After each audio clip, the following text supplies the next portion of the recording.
U.S. forces deployed to Mazir-E-Sharif, Afghanistan, operate in an area where unexploded ordnances, improvised explosive devices, and landmines threaten to harm military forces and local Afghan civilians on a daily basis. Members of the U.S. Army are helping the ANA, or Afghan National Army, soldiers neutralize this threat as part of the 209th ANA Corps Route Clearance Embedded Training Team. Today we had a route clearance mission to clear one of the ASRs, service routes in Mazir-E-Sharif. Took our ANA, Afghan National Army, and took them to clear the route, the specific route of any IEDs or threats, UXOs, mines, to make sure it was cleared for follow-on units so they could travel up the same road safely. With the culmination of almost a year of training with U.S. soldiers, today's route clearance mission marked the first time ever that an ANA route clearance team has conducted route clearance missions outside the wire. This is our ANA's first time on a route clearance mission. We've been training since April for route clearance, and we've had them out on other smaller missions, but this was our first. The route clearance mission consists of various obstacles depending on the situation.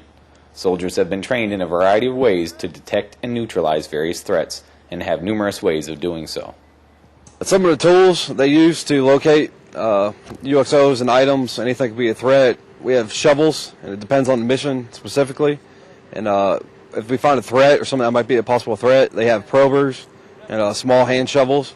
They will interrogate items under using their ECMs for protection. And also we have EOD techs with us. And if we find something that might be of a higher threat or confirmed IED, we have robots that they will use and other EOD equipment.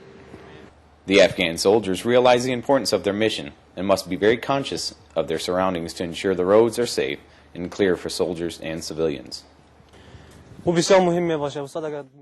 Our job is very important because if we make a mistake, or our truck commander who is sitting at the first vehicle, if one of us make a mistake, it would be the first and the last mistake.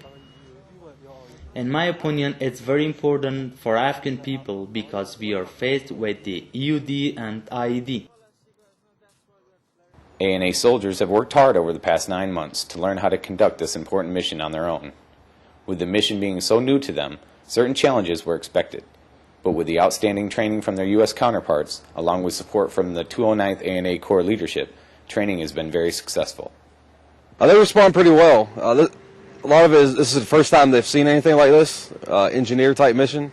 So they take to us, and with engineers on our team, they've adapted very well to the new equipment. A lot of it's new technology for them, and so they're doing pretty good with it. Like I said, we've been with them since April. We started down in Camp Black Horse in Kabul, and then in July we came up here to the north since we're at 209 Corps, and we've been mentoring and advising them since then. And it's been a really good working relationship with them.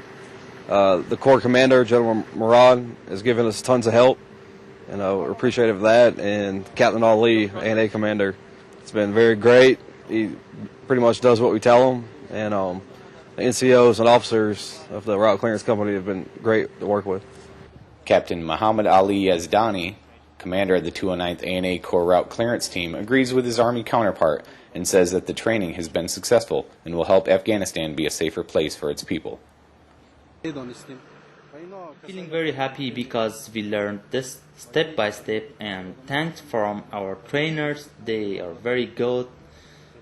They trained us very well. As with many of the U.S. mentors and advisors in Afghanistan training ANA counterparts, there's a certain amount of fulfillment and gratification that comes with seeing months of training culminate into a successful mission outside the wire like this one. For me personally, it's been a great achievement to work with the ANA. We've been with them a long time, and we took them from just the basics on how to barely even drive, and we trained them on the basics, shoot, move, communicate, and we moved in more advanced techniques with route clearance and engineer, and they've come a long way. And to start from the beginning and then build them up to become something, and then actually now we're having them out running missions, it's been very good, personal achievement and for our team. The same feelings are shared by the ANAs as they appreciate the great efforts the U.S. soldiers have put forth to make Afghanistan a safer place. I'm very happy because we had some good and hardworking teachers. They have taught us, so in the future we would be able to work on our own. The mission today was a successful one. U.S. soldiers and Afghan civilians can both have peace in knowing that this 7.5 miles of road is free of hazards that could harm or potentially kill someone. While there is still much to do here, U.S. military soldiers and their Afghan counterparts are doing their part to create a safer Afghanistan for its people. From Mazir-E-Sharif, Afghanistan, I'm Master Sergeant Dave DeRemer.